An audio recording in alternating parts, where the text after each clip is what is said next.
मीनाक्षी कोंडबाराव खंदारे, कोशटवार दौलत खान विद्यालय व गोधाजीराव मुखरे कनिष्ठ महाविद्यालय पुसद, जिल्हा यवतमाळ, राज्य शैक्षणिक संशोधन व प्रशिक्षण परिषद महाराष्ट्र राज्य पुणे यांचे तर्फे आयोजित नवोपक्रम स्पर्धा 2024-25 साठी मी माझ्या विद्यार्थ्यांसाठी राबवलेला नवोपक्रम आपणासमोर सादर करीत आहे. परिसरातील औषधी वनस्पतींची विद्यार्थ्यांना माहिती, परिसरातून आरोग्याकडे. आपला भारत देश हा विविधतेने नटलेला आहे. आपल्या देशाला जो काही औषधी वनस्पतींचा वारसा लाभलेला आहे, हा औषधी वनस्पतींचा वारसा आपल्या विद्यार्थ्यांपर्यंत पोहोचविणे आणि त्यांच्यामध्ये पर्यावरण विषयक जनजागृती करणे हा माझ्या नवोपक्रमाच्या मागचा प्रमुख हेतू आहे.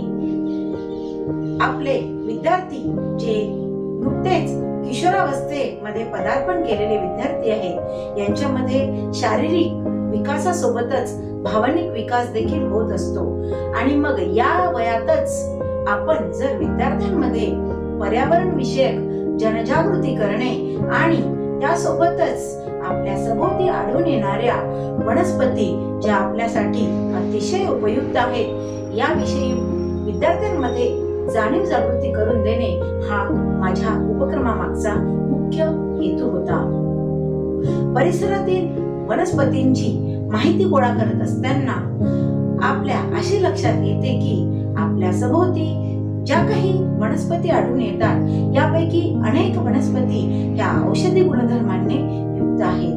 मग ह्याच औषधी वनस्पतींचा उपयोग जर आपण आपल्या आरोग्यासाठी जर केला तर निश्चितपणे त्याचा आपल्या सर्वांना फायदा होईल. त्यासोबतच पर्यावरण संवर्धन आणि पर्यावरण विषयक जाणीव जागृती विद्यार्थ्यांमध्ये निश्चितपणे निर्माण होईल आणि हा दृष्टिकोन निर्माण करण्यासाठी मी माझ्या विद्यार्थ्यांसाठी हा राबवलेला उपक्रम आहे. परिसरातील औषधी वनस्पतींची विद्यार्थ्यांना माहिती, परिसरातून आरोग्याकडे. परिसरात आढळून येणाऱ्या अनेक वनस्पतींचा सौंदर्य शास्त्रामध्ये देखील उपयोग करण्यात येतो. आपणास माहिती आहे, कोरफड, शतावरी, आवळा, हिरडा, बेहडा यासारख्या वनस्पती ज्या सहज आपल्या परिसरात उपलब्ध होऊ शकतात, त्यांचा आपण अनेक प्रकारे उपयोग करत असतो.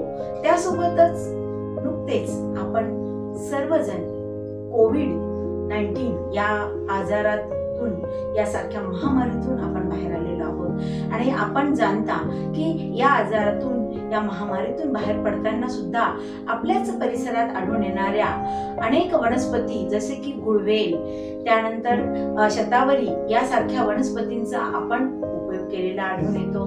तर आपल्याला जर आपल्या पर्यावरणाचं संरक्षण करायचं असेल, आपल्याला आपल्या सभोवतालच्या वनस्पतींचं जतन करायचं असेल, तर निश्चितपणे माझा हा उपक्रम जो परिसरातील औषधी वनस्पतींची विद्यार्थ्यांना माहिती, परिसरातून आरोग्याकडे हा उपक्रम अतिशय उपयोगी पडणार आहे. अनेक उत्पादने जी सहज आढळून येणाऱ्या वनस्पतीपासून तयार केली जाऊ शकतात, जसे की जास्वंद, मेथी यासारख्या वनस्पतींचा वापर करून अनेक सेंद्रिय तेल जे आपल्या केसांच्या आरोग्यासाठी अतिशय उपयुक्त आहे, ते आपण सहजपणे बनवू शकतो. त्यासोबतच आपले धान्य टिकवण्यासाठी अनेक प्रकारच्या औषधी वनस्पतींचा वापर आपण करून आपले अन्नधान्य सुद्धा टिकवू शकतो.